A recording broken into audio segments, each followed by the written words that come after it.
Kebelakangan ni kecoh kat berita dengan media sosial tentang insurans, takaful kesihatan, MHIT lah. Sebab plan sedia ada isunya. Pihak berkuasa baru je lah lancarkan plan asas MHIT yang baru.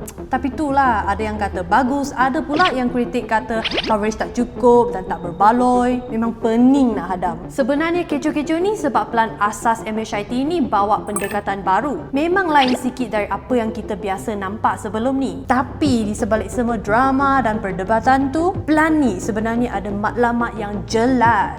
Plan asas MHIT ialah plan insurans asas yang standard dan mampu milik, bukan plan mewah. Tujuan utamanya ialah untuk meluaskan akses kepada perlindungan kesihatan swasta, terutamanya golongan M40. Kena faham tau, plan MHIT ni bukan pengganti hospital kerajaan dan bukan juga macam skim insurans sosial. Senang cerita, ia cuma pilihan tambahan untuk korang yang teringin nak dapatkan rawatan ke hospital swasta tanpa perlu pening fikirkan bajet yang terlalu tinggi. Base MHIT ni ada had tahunan sebanyak RM100,000 dan akan naik ke RM150,000 bila umur dah 60 tahun. Mungkin nampak rendah, hakikatnya 99% tuntutan insurans kesihatan sebenarnya sekitar RM55,000 dan ke bawah. Sebenarnya had tahunan yang baru ni dibuatkan untuk pijak bumi nyata dan stabilkan balik pasaran. Maklumlah, plan yang ada sekarang ni over the top sangat sampai ada yang cecah RM10 juta.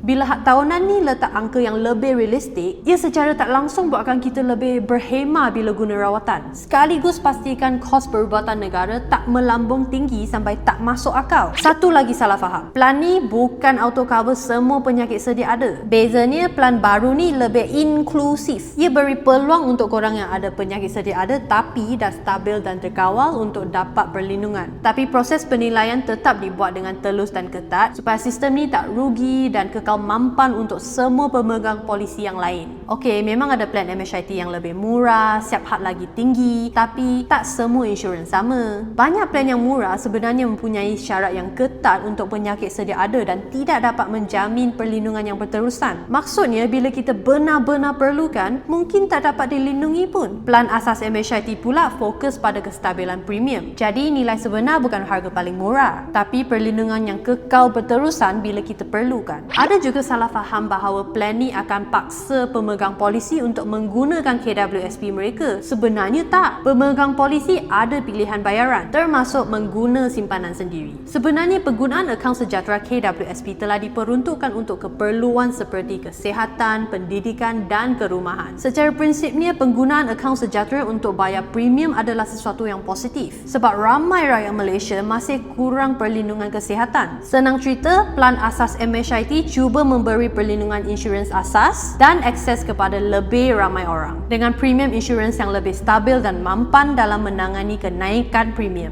Jadi persoalan sebenarnya bukan pasal plan ni perfect ke tak, tapi sekarang kita dah ada pilihan untuk ambil plan perlindungan yang lebih mampu milik dan tak membebankan untuk jangka masa panjang. Like that loh.